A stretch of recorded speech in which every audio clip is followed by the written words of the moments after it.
అనేక అసమానమైనటువంటి త్యాగాలు చేసినటువంటి పార్టీ, ప్రజల కోసం తమ విలువైనటువంటి ప్రాణాలని అర్పించినటువంటి పార్టీ. మీ పోరాటాలకు వారసులం, అమరవీరులకు వారసులం. ఎన్ని నిర్బంధాలు వచ్చినా, కష్టాలు వచ్చినా, ఎన్ని నిర్బంధాలు వచ్చినా సిపిఐఎంఎల్ న్యూ డెమోక్రసీ జెండాని వదలకుండా ఈ పార్టీలో పనిచేస్తాం.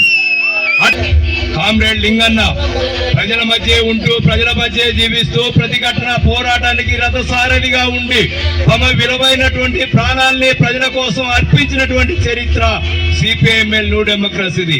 పార్టీ ఈ దేశంలో ప్రజలందరూ సమానంగా జీవించాలి అనేటువంటిదంటే అది ప్రజాయుద్ధ పందా ద్వారా మాత్రమే సాధ్యమవుతుంది అని చెప్పేసి చాలా స్పష్టంగా భావించి పనిచేస్తున్నటువంటి వాళ్ళం. విప్లవోద్యమానికి ఒడిదొడుకులు సహజం, ఆటుపోట్లు సహజం, కానీ అంతిమంగా గెలిచేది విప్లవోద్యమే అనేటువంటిది చరిత్ర పరిణామ క్రమాన్ని మొత్తం కూడా పరిశీలిస్తే అర్థమవుతున్నటువంటి పరిస్థితి ఉంది. విప్లవోద్యమం తప్పక విజయం సాధిస్తుంది. విప్లవం తప్పక విజయం సాధించేటువంటి రోజు అనివార్యంగా వచ్చేటువంటి పరిస్థితి ఉంటుంది.